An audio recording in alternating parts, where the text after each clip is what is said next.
तो आज इस वीडियो लेक्चर में आप सभी का स्वागत है। आज हम लोग पढ़ेंगे DC motor. DC motor previous video lecture में हम लोगों ने इंट्रोडक्शन पार्ट को कवर किया था। Introduction Fleming left hand rule, उसका प्रिंसिपल को हम लोगों ने देखा था। आज इस वीडियो लेक्चर में वर्किंग ऑफ डीसी मोटर्स क्या देखेंगे अभी हम लोग। वर्किंग ऑफ डीसी मोटर किस तरह से वर्क करता है, डीसी मोटर की कार्य प्रणाली को हम लोग देखेंगे। क्या देखेंगे? डीसी मोटर की कार्य प्रणाली। डीसी मोटर की कार्य प्रणाली।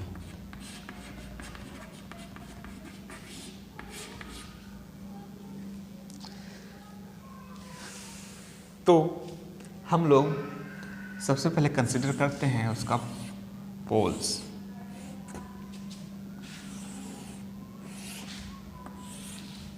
जैसे कि हम लोगों ने इसको हम लोग मानते हैं नॉर्थ पोल और ये साउथ पोल, और इसके बीच में हम लोग कंडक्टर को ऐसे प्लेस करेंगे और यहाँ पे कम्यूटेटर से यहाँ पे कनेक्शन दे दिया जाएगा। ये सिंपल डायग्राम बता रहे हैं। मान लेते हैं करंट का फ्लो का डायरेक्शन इधर से है, ये है आई करंट, उसमें फ्लो कराते हैं। तो सबसे पहले देखेंगे कि मैग्नेटिक फील्ड का जो डायरेक्शन होगा क्या होता है, नॉर्थ से साउथ होता है। तो इसको हम कुछ इस तरह करके मैग्नेटिक फील्ड को दिशा दिए, और ये क्या है, कंडक्टर है। तो क्या होगा, यहाँ पे फ्लेमिंग का लेफ्ट हैंड रूल को अप्लाई करेंगे तो क्या होगा, करंट का डायरेक्शन इस तरह है। तो हम लोगों ने फ्लेमिंग का लेफ्ट हैंड रूल को यूज़ किया था। तो करंट का डायरेक्शन कौन सा शो कर रहा है, ये वाला शो कर रहा है। अगर इस तरह करते तो मैग्नेटिक फील्ड, क्योंकि करंट का डायरेक्शन और मैग्नेटिक फील्ड सेम होना चाहिए। तो क्या हम इस तरह रखेंगे तो मेरा हो सकता है करंट का डायरेक्शन जा रहा है, मैग्नेटिक फील्ड इधर है, तो मोशन क्या रहेगा, नीचे। तो ये अगर ये नीचे मोशन होगा तो ये क्या होगा, अपवर्ड की होगा, और ये उसका मोशन नीचे होगा। तो डायरेक्शन ऑफ रोटेशन कैसा होगा, इस साइड से होगा, डायरेक्शन ऑफ रोटेशन। तो इस तरह से हम लोग वर्किंग ऑफ डीसी को देखा कि किस तरह से ये मूव करेगा। जैसे जैसे करंट फ्लो होगा, हाफ साइकिल, फिर क्या हो जाएगा ये, क्योंकि डीसी करंट यहाँ पे क्या अप्लाई करेंगे, डीसी। तो डीसी तो एक ही डायरेक्शन कॉन्स्टेंटली जाएगा, अल्टरनेटिंग तो होगा नहीं, इसीलिए जो डायरेक्शन होगा मेरा सेम डायरेक्शन होगा। तो ये मूव कैसे करेगा, एंटी क्लॉकवाइज मूव करेगा। तो ये रहा working of DC motor.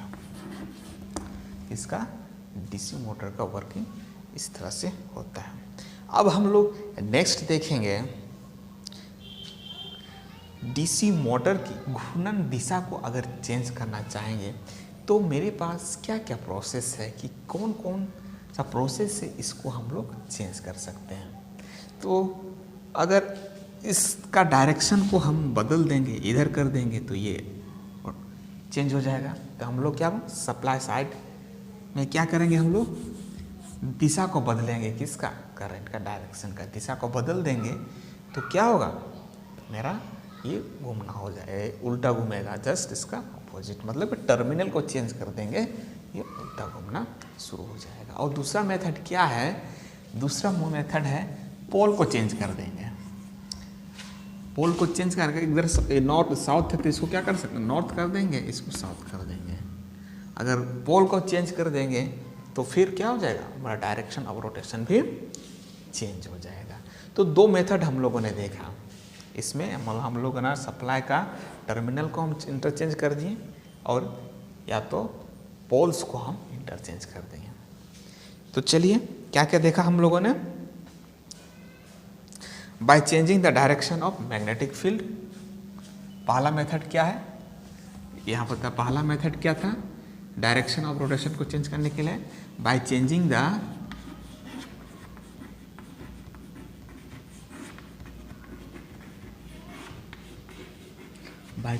The magnetic field, direction of magnetic field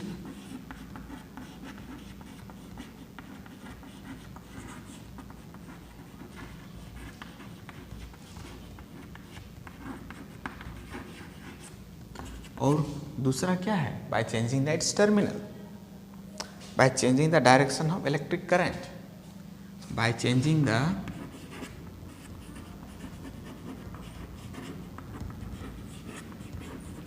direction of electric current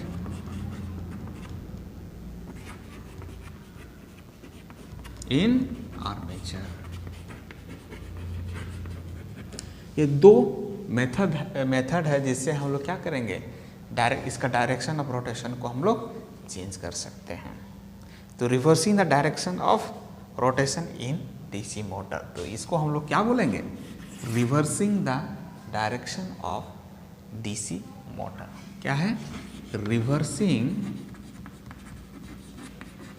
the direction of DC motor. उसमें हम लोग क्या पढ़ेंगे, कैसे कैसे रिवर्स कर सकते हैं, by changing the direction of magnetic field.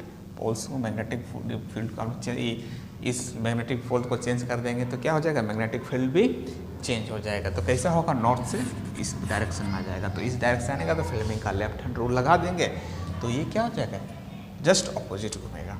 या फिर हम क्या करेंगे, bye changing the direction of electric current in armature, इस करंट का डायरेक्शन को चेंज इधर से ना होकर के अगर इधर से कर देंगे तो मेरा क्या होगा, तो सिंपली क्या करेंगे, इसका हो गया टर्मिनल को चेंज कर दिए तो क्या हो जाएगा, मेरा जो मूवमेंट जो होगा डायरेक्शन ऑफ रोटेशन क्या हो जाएगा, जस्ट ऑपोजिट हो जाएगा। तो इस तरह से हम लोगों ने देखा working of DC motor, reversing the direction of DC motor. अब हम लोग देखेंगे बैक ईएमएफ का।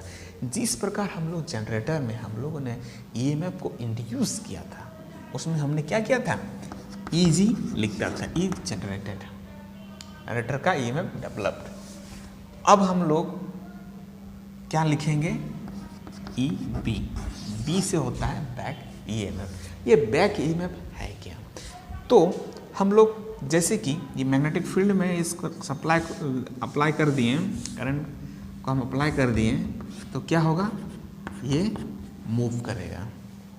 तो मूव करेगा तो क्या होगा, ये फ्लक्स को कट करेगा। अब फ्लक्स को जैसे कट किया तो इसमें क्या हो जाएगा, इंड्यूस्ड, इसमें हमें क्या हो जाएगा, ईएमएफ हो जाएगा। किस लॉ से, Faraday law of electromagnetic induction के लॉ से। तो क्या होगा, इसमें भी एक ईएमएफ डेवलप होगा जो इसका रोटेशन को क्या करेगा, जैसे रोटेशन के ऑपोजिट करेगा, जैसे अपोज करेगा। तो उसको हम लोग क्या बोलते हैं, बैक ईएमएफ।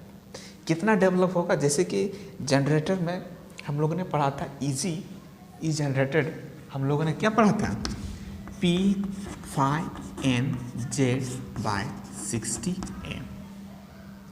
सेम इसमें होगा, सेम होगा P phi n z by 60 a, same होगा। जनरेटर का केस में इजी लगेगा और बैक ईएमएफ का केस में, मोटर के केस में बैक ईएमएफ उसमें डेवलप होगा और वो बैक ईएमएफ क्या होगा, P phi n z by 60 a। Formula same रहेगा। बैक ईएमएफ निकालने का और एक तरीका है, EB इक्वल टू होता है V माइनस IA RA। ये दो मेथड से हम लोग बैक ईएमएफ का फाइंड आउट कर सकते हैं।